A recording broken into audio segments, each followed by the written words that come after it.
This is Nothing Media, and I have a special guest in Nothing Conversation, David Bingham. A warm welcome, David. Thank you. Lovely to see you. Yeah, lovely to see you too, and thank you for the warm response, like almost immediately.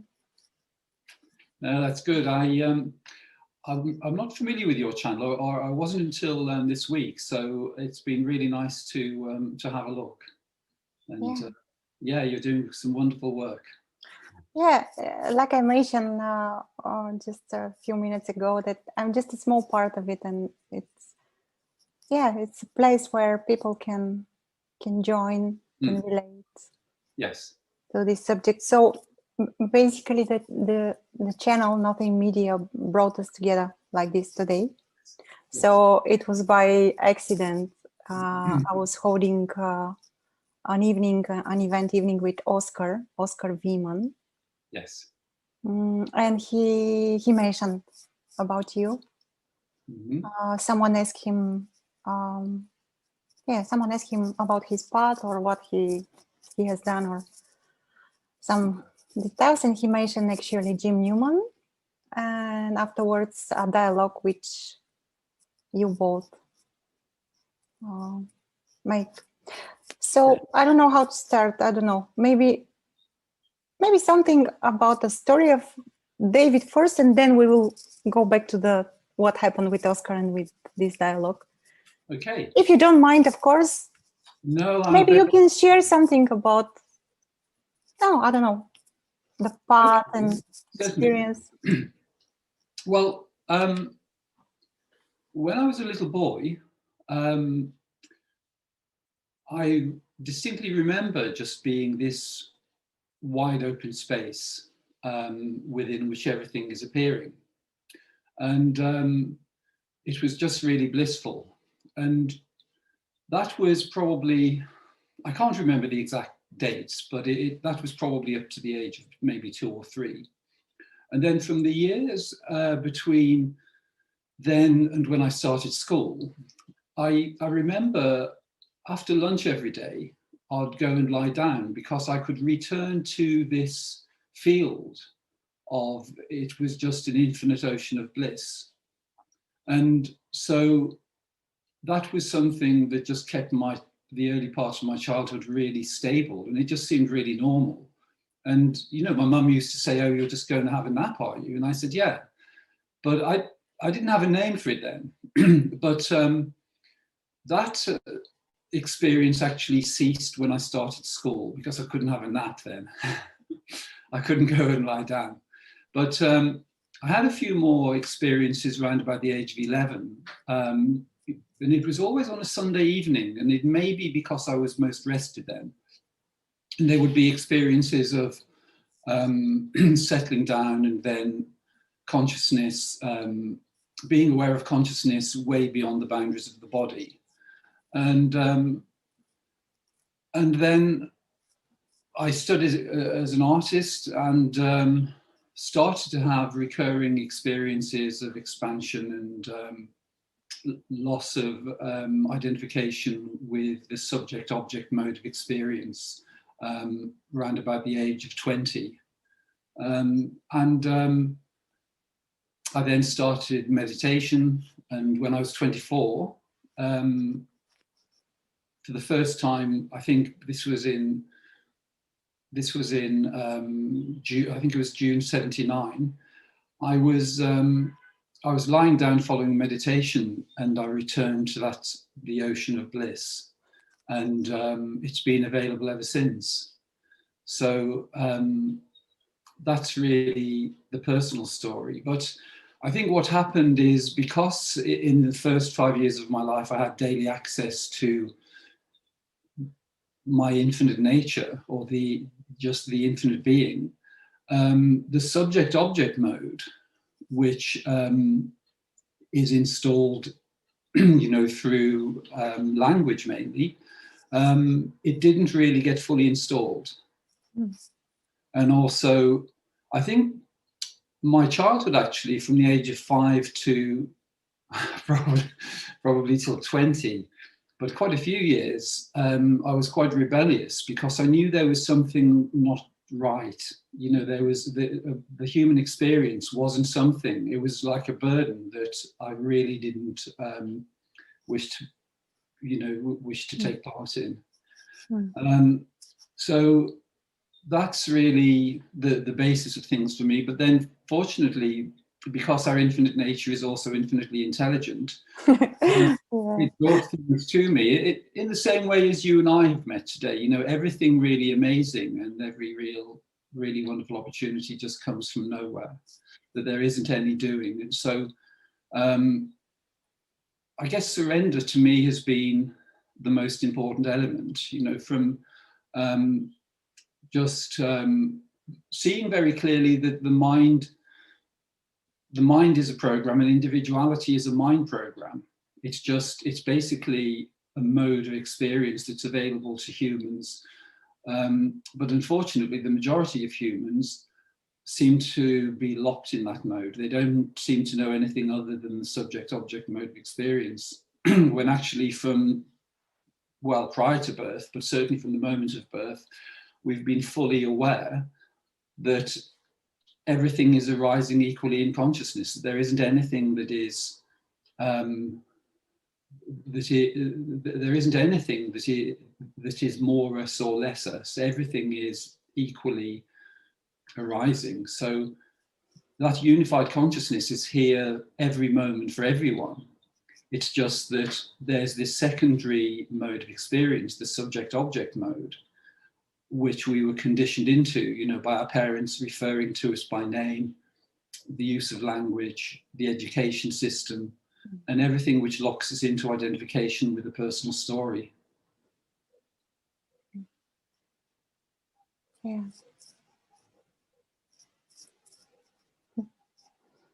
I've also listened maybe a few days ago a podcast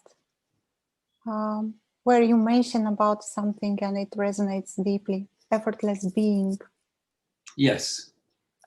Could you expand on this a little? Effortless. It's like it's really no effort are needed just to be. Absolutely. Absolutely. Well, in the recording you mentioned, it was it's called the Brendan Burns Show, and Brendan is an American who has a platform where he interviews people from all sorts of backgrounds, but he's very interested in consciousness and self-realization, as well as human experience. But over the years, since my own realization, which is it's always a non-event, you know, there isn't actually any event. It's the gateless gate. It seems as though you're going towards something and then you look around and there was no gate. And no one to cross. And no one to go through the gate either. Exactly. But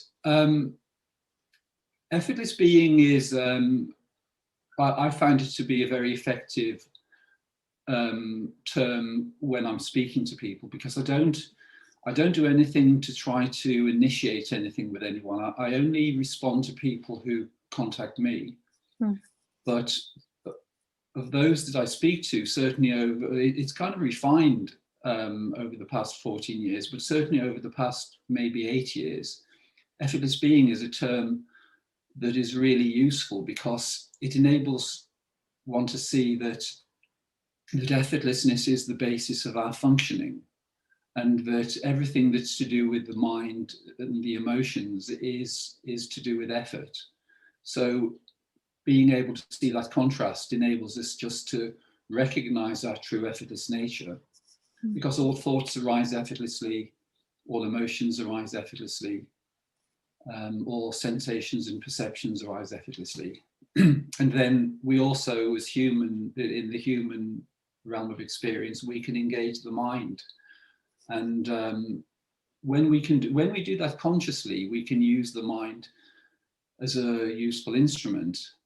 But when it's kind of in its conditioned and programmed version, then it can be quite destructive. And so it's, you know, being able to utilize the mind rather than have the mind running the show is quite an important transition. And it just changes the quality of experience, because when we're able to function from our infinite nature, then we return to a very childlike way of being, which is that we're just responding, and everything, really everything for me is about either infinite bliss or infinite love. There isn't any other motivation. Yeah, so simple. Yes. Yeah. And from that place, if we call this a place at all, it's like all the inspirations and ideas and creativity, you could say, Yes. emerge without no one involved in this Exactly. process, so called. Yes. When you mention, yeah, how can we use mind as an instrument? Yeah, can you share what happened? So Oscar contacted you, so he messaged you, and you started to having a dialogue via emails. Yeah, we exchanged a few emails, and then we had a conversation, a video call, and there was a lot of clarity there to begin with Oscar, and the video call seemed, well, it was just really enjoyable, and he was just very open and receptive, and very expansive. There weren't, he didn't bring in any limiting concepts, which was really good. But what I've noticed, and actually Oscar represents this in a really interesting way, that over the past 14 years, I've spoken to thousands of people where there's been self-realization, and they come to me, there's no doing. They just seem to know, and I don't have to do anything. I just have to talk to them. But and it isn't that I, as an individual, I'm not doing anything. It's whatever the infinite being or this open space of nothingness, emptiness, whatever we want to call it, it takes care of everything. But with Oscar, the clarity came following the conversation. So it was a spontaneous realization for Oscar. And what I've been noticing recently, Oscar probably is one of the first ones where that happened, where it becomes something where it's entirely spontaneous. Seeing your channel is really inspiring, because I see so many people where self-realization, it's so many people, it's just really snowballing. It's amazing. So I'm really quite relieved, actually, because it's been, having to speak to everyone over the, I can imagine. Yeah. But by surrendering one's personal desires and direction in life to the infinite being, it's really just about being available. So I've just been available, and the people that I speak to, they're the most amazing people that you could never meet, and they just kind of email, and then we have these amazing conversations. And that's been such a blessing. It's been so enriching to meet and speak with all those people. But the way things seem to be unfolding now is there seems to be an acceleration, because there's a guy who I started speaking to in December, who realized his true nature before the end of February. And so the opportunity for people, because our infinite nature, this open space of nothingness, is a singular space, there isn't anything outside that, and we all have access to it, then it's as though the more there is recognition of that open space, the more easily accessible it is to everyone. And that seems to be the way things are moving, and it's moving into a completely different realm now, where there's spontaneous realization. I received because one of the people over the past few years was Rhonda Byrne, who was quite well known for a book she released in 2006 called The Secret. And that was a global publication. And so Rhonda has written this book, which was released in November, called The Greatest Secret, which is about self-realization, about liberation. And I've received quite a few emails since November from people where they've just realized their own nature. Sometimes there's one guy called Rob who contacted me, and he said that he just saw this quotation, which is that the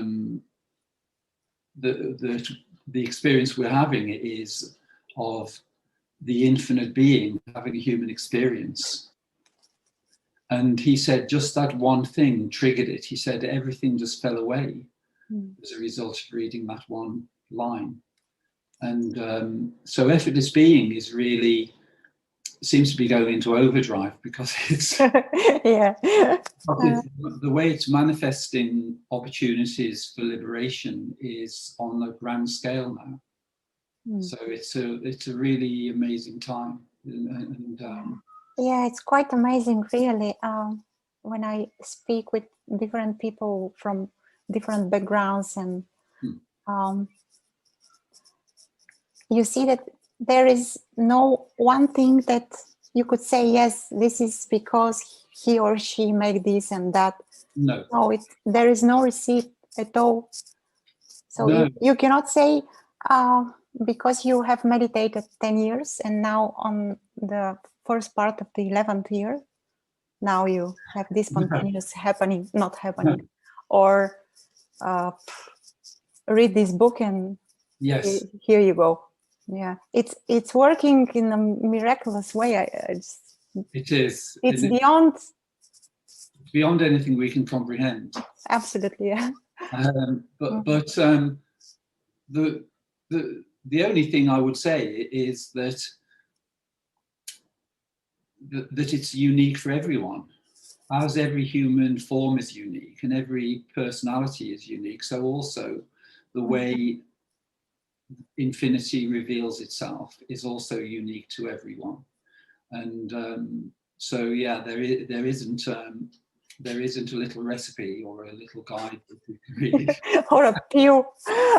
No, or a steps 1, 2, 3, and no. You mentioned that you just respond when there is a call, and you just respond. Was it that in the beginning, or because I don't know, here there was such an immense impulse, like, yeah, we need to save the world. The world needs saving. Yes. Yeah, but no one cares. Well, I think the only thing we can be absolutely certain of is that we're conscious, and that there is this one single being. Now, everything that seems to be outside ourselves, what we know is that there is actually no outside. So it just could be an elaborate form of entertainment, the whole thing. But yeah, just to go back to your question, I tell this story quite a lot, but I realized my true nature using that term, which is very limiting description. Yeah, because you could say that everything is its true nature already. It already is, yeah. But yeah, I know the language could be tricky sometimes, but yes, but we have no choice. We need to communicate. Yeah, but just to say that whatever it was that made it seem as though there was some identification with individuality and with the subject-object mode of experience fell away. But it was that mode of experience is never concealing or obscuring our infinite nature anyway.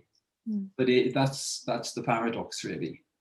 But yeah, in the early days, so that was 2005, and I wanted to, on a personal level, I wanted to share this. So I thought I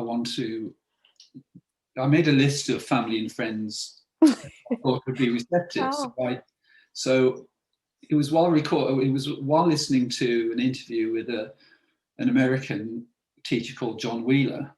So I recorded all these CDs. I did about 20 of them, posted them all off to these people, and expected them all to be ringing and say, "Oh, that's amazing! I've just realised my true nature."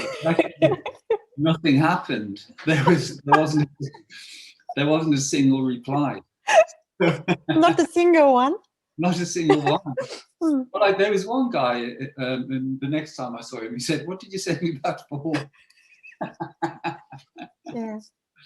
So really, that gave rise to a kind of surrender, but it wasn't a sort of pious spiritual surrender. It was just the practicality of noticing that was futile. So I just thought, well, I'm really not going to spend any more time on that, because it was such a clear. It was just such a clear indicator that there was no benefit in doing that. But then people started coming to me, some people locally to begin with, and then I had an opportunity to do an interview on Conscious TV, and the tendency of David Bingham isn't really to be sort of promoting anything. It never has been. So when I did the interviews on Conscious TV, Ian McNay said, well, it would be quite good if you could set up a website, because we're having to deal with all these inquiries. People are emailing us. It's taking quite a lot of time. Yeah. So I then set up this website, not because I wanted to set up a website, but because I felt slightly conscious of Ian and Renata having to deal with all these inquiries. So I did that, and then there's just been this steady flow of people who've contacted me, and it's just so amazing that the frequency of those people is just an exact match, and lots of the characteristics. I've had lots of conversations with people.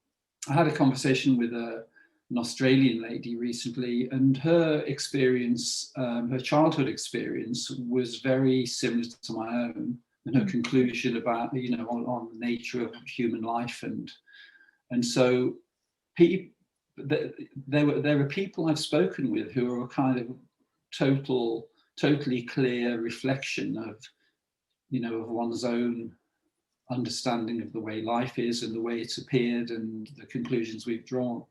And the way they get matched up, you realize that there is this infinite intelligence which is guiding everything, and so we can just totally trust in that. And then it just becomes a really crazy ride, because there isn't any need to try to promote oneself in a particular way, or to try to persuade anyone of anything. It's really just a very childlike game, it's really only about love and compassion and bliss and expansion, and permitting those things and being available to experience them, really, because everything to me is a real blessing. Like everyone I speak to, speaking with you, such an amazing opportunity just to speak to someone like you. Oh, same here. It's such a joy, really. And so that seems to be the only purpose. And so with Oscar, for instance, as I mentioned, Oscar didn't really have any, there didn't seem to be any subconscious programs which were limiting the potential there, which is why it happened so quickly. Because I think from the first email, and then having a conversation, and then exchanging a couple of others maybe, and then to receiving an email, I think, where he said, yeah, the job's done, and I think that was in about like 2 weeks. Yeah, maybe maybe when you said the job done, the job is done, yeah, there is this feeling that you don't have any doubt at all. You Yeah. know, you just know. Yes. Regardless the noise here, although the noise settled, Yes. you could say it's like it's not bothering you so much. Yes. Yeah, but yeah.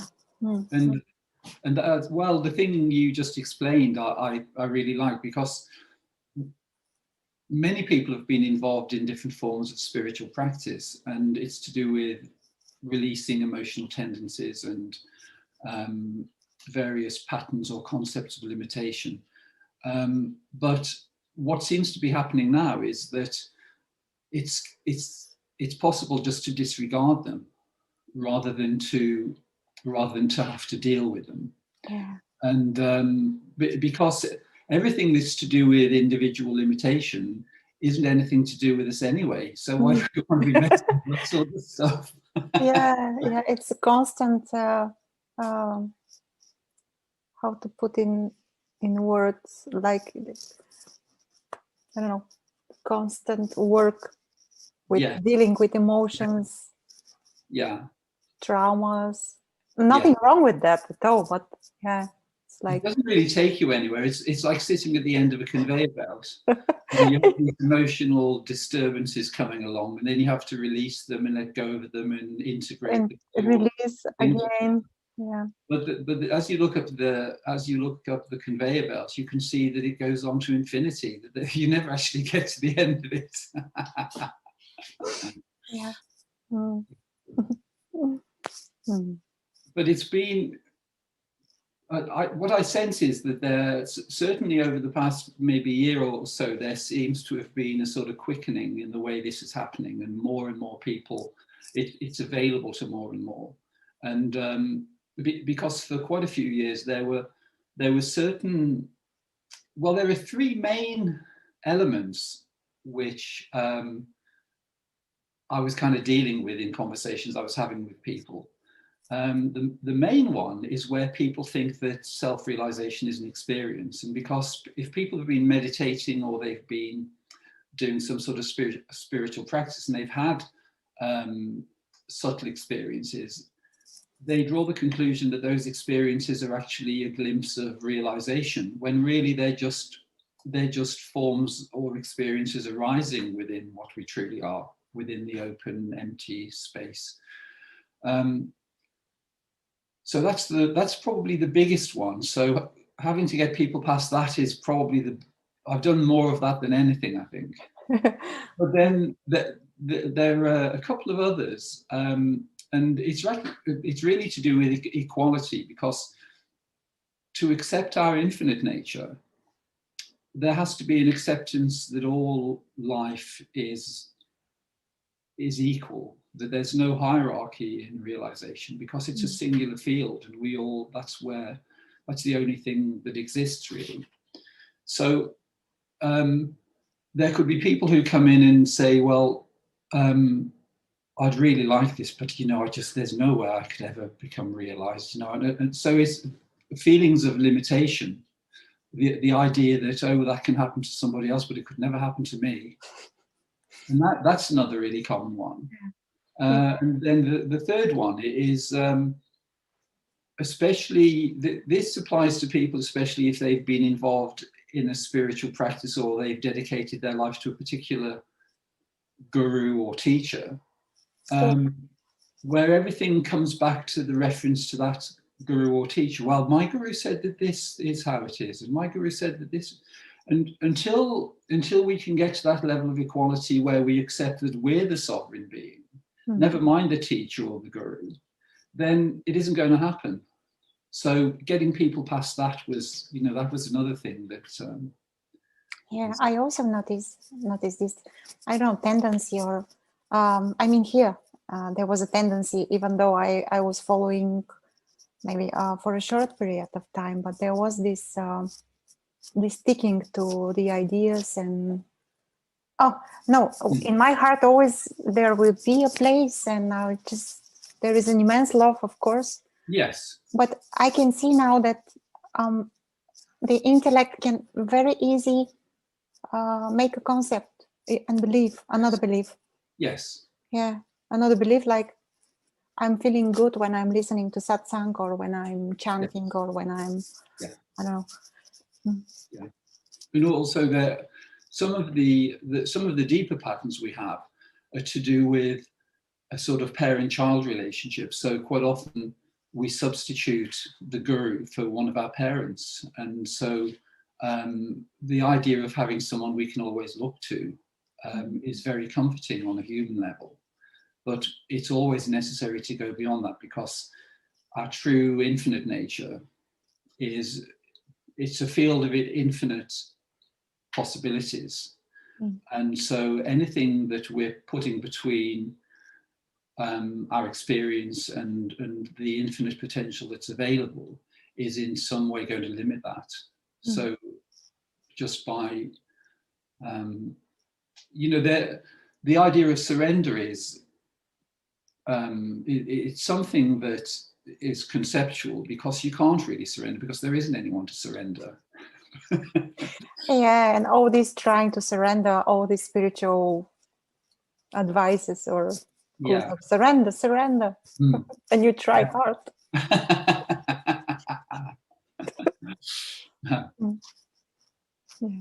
But I like. I just really like the way things are going now, because I love just being available. I just love speaking with people, and witnessing now just the way things are happening with no doing whatsoever. So that I just love, rather than having to speak with people, I love receiving an email from people where they say, I just read this one line and I saw it, and that's so hopefully there'll be more of that. So it's like you're experiencing this, which cannot be experienced, but you're experiencing it again with the other. Yes. And they can, and this, I can only speak from my own, from personal experience, and that is that there's definitely been a refinement over the past 14 or 15 years in different ways. For instance, there's been an ability that's developed where there can be the open space of beingness, and simultaneously the thoughts can be arising, or sensations can be arising, and whatever the form is, whether it's a sound, or whether it's a thought, or whether it's someone's voice, they don't disturb the silence of the infinite. And speaking with people, quite often I use a technique which is just being totally aware of the infinite silence, and then just merging the frequency of the individual voice into that silence. And that's been a very effective way. But also, one of the things that hit me when I was really young, maybe around the age of 5, was grief. Because for the first few years where I was just able to experience, I could just merge with the infinite ocean of bliss, and so it was a real shock when, looking into the outer world and seeing suffering, and so that really for me has been the main motivator for finding out what's really going on, because the contrast was so huge. But what's happened over recent years is that there has been an integration of the experience of grief, and the way it happens in a kind of sequence, because to begin with, there are lots of human beings, and because it's service to self, they're really only interested in themselves. then there's no consideration for anyone else, anyone or anything else, whether it's another human or an animal or the environment or anything, is just seen as a resource. So that's the first level. And then there's the second level, which is where there becomes more consciousness, where people become aware that, well, actually, I should consider other things. And so there's a level at which people aren't committing harm consciously on other people or other beings. And then there's a third level, which is probably the most difficult, which is where I've been for most of my life, which is where there's a feeling of compassion for everyone and everything, but there's still an element of identification, and with the identification can still come pain, because if you see a bereavement, or if you see someone suffering, or you lose someone close to you, then there's a feeling that that person, has died. And there's an element, remaining within the mind that is maintaining that idea. But what's happened is the grief is totally dissolved now, because there's a seeing that oneself has never been the individual. We've just remained as the infinite open space of beingness. And so whatever else it is, whether it's a suffering person or a suffering animal, they also are and have remained as the infinite space, the infinite being. And therefore, there is no suffering. It's just that within this drama, there's the appearance of suffering. And so, for instance, the way things are portrayed through the mainstream news, it's always reinforcing suffering. And it's always giving an invitation into suffering. And because it's so commonplace, that's something that so many people identify with. I tend not to, I spend quite a lot of time alone, because I don't particularly want to be bombarded with that type of frequency. But what happens for me now is I play a kind of cameo role. So if I walk into my local town and I meet someone that I knew 30 years ago, and they start telling me about their ailments, or about their, they've lost their husband or their wife, or, someone's really ill, then I can play this cameo role where I just, I can be sympathetic, I can be compassionate towards them, but actually it isn't touching me on a deeper level. And so that's really been one of the greatest blessings, because that's something which is totally liberating in terms of the human experience, because no matter what goes on in human life and what's happening in the structures that seem to exist, you realize that the whole thing is just a great big play. And so the invitation into grief, no matter how many invitations I receive, they're never fully accepted. I can play the role and I can appear to grieve, and I can, and I can go into that, as an actor goes into the part, actors cry sometimes, but it's never really, there's never really a losing of the true knowledge of one's infinite, imperturbable nature. And that was absolutely beautiful. Thank you. So grief, sadness can appear. The door is not shut. No. So everything can appear. Yeah.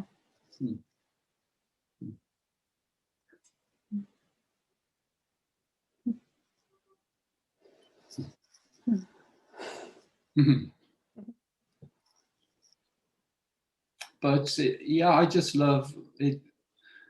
The difference between the subject-object mode of experience, which is where we're trying to manipulate life in a way to have favorable experiences on an individual level. Once that goes, then we're just in service to our infinite nature. And our infinite nature is the greatest entertainer of all, because you realize that everything is just this incredible adventure. And the more we can surrender, it's like watching a film and you know it's an amazing film, but you don't know what's going to happen next. Yeah. You just know that whoever wrote it really knows what they're doing. So just really totally letting go, and then just playing one's part, whatever that is. And I guess the part we all play, or the one that is available to everyone at the moment, is to try to serve the infinite being expressing itself through form, and so that everything is available, and if there's something which requires attention, being available to give that attention. Mm. But it's funny, over the years there have been one or two situations where the mind has intervened. It's seen someone who is very close to realization, and I've kind of intervened in some way or other. Mm.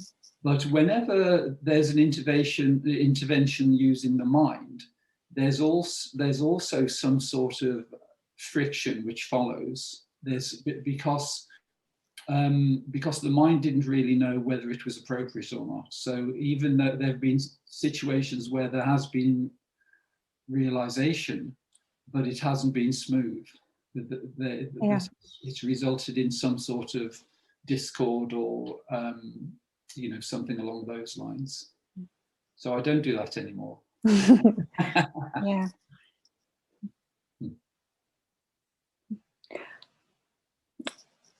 Something comes in my mind while I was speaking about following any particular paths or methods of teachers. Well, do you still listening to someone, or what do you read? Maybe to ask, do you read anything? What draws the attention? I very occasionally listen to other teachers, but it isn't something that grabs me too much, because there's no purpose in it other than for entertainment. I like there are certain ones, like especially I think Tony Parsons, when he was at his height, maybe around 2005, he was such a rascal, and I just loved listening to him because of the this sort of entertainment factor. But yeah. So that's really the most important thing. I'm not. It isn't as though there isn't any knowledge I'm wishing to glean from just anyone. For fun, you could say, for fun. I love to hear people's different stories and their different angles, and anything which gives rise to joy, bliss, or love, then I'm in. But I'm not. I think one of the things, that we can make the conscious decision to accept our own spiritual sovereignty, which is knowing that anything we need to know will arise within us at exactly the time we need to know it. And so that makes life much more easy, because everything we need is available to us as and when we need it. So the only thing we need to, what I love doing is I love focusing on things which give rise to joy, for other people, for myself. There isn't any other, there's no other, just having fun, humor. There isn't anything else really. Yeah, there is some kind of lightness. You can sense the lightness beyond words, even without one spoken word. You can just sense the lightness. And before our conversation, I went to visit my nieces, because I have twin nieces, and it's their 8th birthday today. So happy birthday to them. I went to see them, and they're such they have 2 older sisters who are 15 and 17, and because of having the older sisters, the 2 young ones are just really, they're such rascals, they're just so naughty but so confident. But it's really nice just giving people space to be exactly as they are. I love the ease of permitting people, because I think for my, my education and upbringing was very much influenced by the sort of Victorian values, which is, children should be seen and not heard, and that we need, there was a lot of putting sort of guilt and blame and things onto children at that time and sort of controlling them in that way. Whereas I just like life to be, real fun and open and as unlimited as it can possibly be. And so that's just really, for me, that's really just the way it is. There isn't any, there hasn't been seeking for a very long time. Mm. Yeah, when you mentioned Tony Parsons, I've never heard about Tony until last maybe year. Yes. But yeah, but I in the forum that I mentioned in Liberation Unleashed, there are recommended books, so to speak. Yes. So when I went there and I just looked some of the books and came across The Open Secret, and yes, just like a mirror, and just open and but of course yeah, and yeah, this must sorry, no, it's just sharing that. I was just going to say that the thing I love about Tony is that he's a great example of someone where his infinite nature is just totally there, but it's set free the individual tendencies in a way that are just so outrageous. And absolutely, he reminds me of he's almost like a northern comedian. He goes to a working men's club and they lock the doors and they check there are no children in there, and then you just get these really naughty stories. And that's what his satsangs are like. I really like that side of it. Yeah. It's like something inside has turned off the button for how things should be. Yes. And you just like... Yeah, there's nothing to defend anymore. There's nothing to be conscious of. Yeah. I mean, funnily, when I was very young, it's since that certain family members have said this, but certain relatives said to me, well, actually, David, I always thought you were slightly mentally retarded when you were really young. And it's because when I was really young, I was able to just merge with the ocean of bliss. And so it took quite a lot of energy to come out of that. And so my speech was quite slow, and I wasn't really that interested in engaging in ordinary sort of things. So it did make me seem quite a retard, really. I can imagine. Yeah, I can imagine. I've heard from friends, from one or two. It's not my experience because I don't remember. I don't know. I have many deja vus. I don't know what that means, but that was constantly when I was a child, a lot. But some friends mentioned that maybe something similar, that you just rest like this, doing nothing, and mom comes and says, "What are you doing? Don't you have something to do? Yes. Are you sitting like this and staring?" Yeah. At nothing. Yeah. Well, I've had two long-term relationships there. The one, I think they were both about 13 years, and the second one ended last year. And the basic problem I have is that because my kind of inner experience is so amazing, that I find it difficult to fully engage, in relationships and things. I mean, I am totally committed, and I think, it's having the ability to be totally committed to relationships and to people and family members, but also if there's anything which changes, for instance, the end of a relationship or death or illness or whatever, that we can take that in our stride, and that there isn't anything that upsets us. And so, but it's been quite funny really, because my previous girlfriends, they've both well, they've been slightly needy in a way, and I guess that, you know, they want my attention, but you know, quite often I'd be sort of going off at 9 o'clock because I want to go into infinite bliss, you know, and they're saying, well, David, why don't you want to come and watch the telly? So in the end, I think they just get fed up and then off they go. But I you know, it's nice just to allow people to be as they are, and you know, I think with self-acceptance, accepting that the human, because to me, human life, it isn't that we're having this experience of being something, because we never become the human being. We always remain as the infinite being. But the human being is just like having a pet, you know, and it's got certain likes and dislikes, you know, and you have to feed it and water it and put it to bed and make sure it's warm. And then it's got a few vices as well. It does one or two things that you don't expect and embarrasses you sometimes.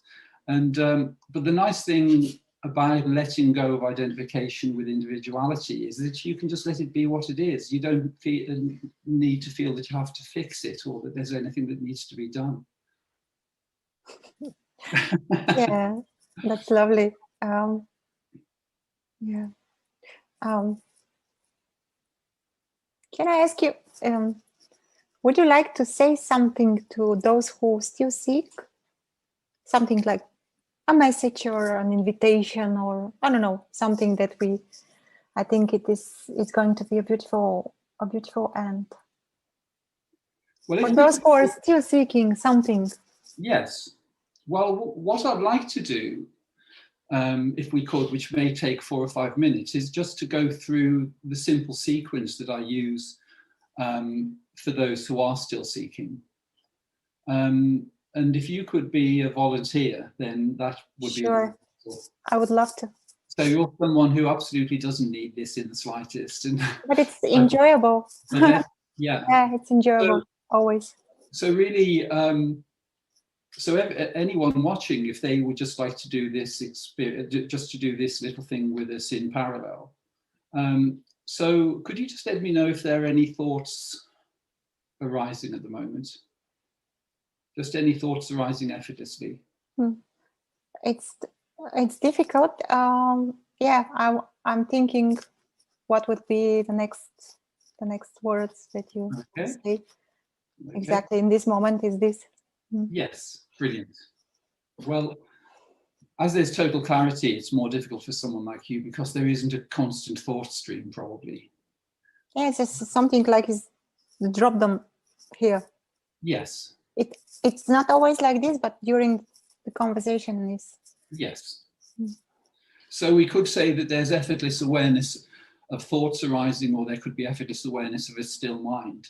Absolutely, yeah. And the seeing that there's thoughts just arising out of nowhere. Yes. Just pops up. There isn't anything that one has to do on an individual level to make that happen. No.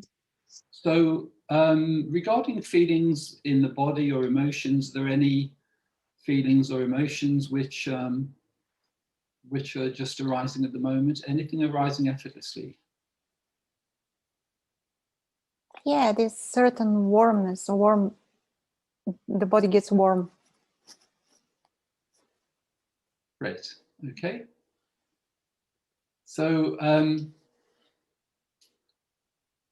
are there any sounds in the room? Any the sound of anything arising? There's light coming through the window. I can see a lovely plant there. And yeah, maybe if I pay attention, maybe I will hear the birds outside. But because the window is closed, and yeah, there is as a background, there is a bus which is just going by. Great. So for everyone, it's just a matter of noticing what's arising effortlessly. So thoughts arise effortlessly, sensations, emotions, sounds, perceptions, they all arise effortlessly. And they're all arising in infinite being. There isn't anything that we're doing. They're just like waves rising on the ocean of infinite nothingness. And then they just subside again. And so what I'd like to do is just get you to comment on, let's take the example of the feeling of warmth in the body. So what I'd like you to do is to just comment on that warmth and just let me know, just a simple mental concept as to what that warmth is. What could it be? I don't know. There's certain energy probably is rising. This comes here like a concept. Yeah, maybe some energy is rising. And that's why I feel warm. Great. So really that was just to demonstrate that the mind's something that we can pick up and we can use it to conceptualize with or comment with. But that which is arising effortlessly just arises with no effort whatsoever. So there's the direct knowing of the sensation in the body, the sensation of warmth, and that's directly known in consciousness or in beingness. And there isn't anything required to make that happen. And that is effortless being. We just have this secondary device called the mind, which is a commentator. So the mind can then conceptualize. And as a commentator at a football match can speculate on what's happening with the action on the football pitch, the mind can speculate on what's happening in infinite being, but it isn't actually anything to do with it. So as a commentator can't influence the direction of the football match, the mind can't influence the direction of activity that's or forms appearing within infinity. And that's the clearest way to be able to make the distinction between our infinite nature and the human opportunity to experience limitation through the mind, where we can conceptualize. So all the problematic elements in our lives are to do with engaging the mind to speculate and creating thought streams which make it appear as though there's a past and a future. And so the mind can be utilized in a positive way, or it can identify with the consensus reality, the mainstream version of things, which is constantly trying to take us into pain, suffering, and limitation. So we can just decline that invitation, and we can just align the mind with our infinite nature. And by doing that, the mind begins to function from our infinite potential rather than from the limitation of the concepts and conditioning we've received. That was lovely. Yeah.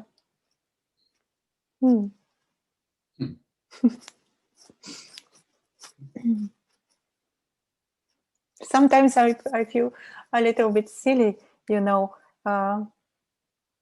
because literally the questions just vanished. Like, yes, there is something here that says, but you should ask something, and yes. Well, it's very similar. And all the time I'm just laughing and yes. Exactly. Well, that's really how it was for me as a child, because when we're just in our infinite nature and we're in this blissful state, then there can be an invitation outside that, but we tend not to take the invitation because it's much nicer where we are. So to have to engage the mind to ask a question takes more energy. So it takes effort and energy. Yeah, true. So remaining as effortless, the nice thing is that remaining as effortless being, we can allow infinite intelligence to come through, which comes through in the form of inspiration, and we can just really enjoy that, and it requires no effort. So the most inspiring things that come to us, they just come from nowhere. Mm. Whereas engaging the mind requires effort, and it makes it appear as though time is real.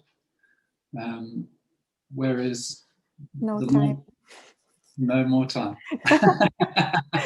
Well, we cover an hour, but yeah.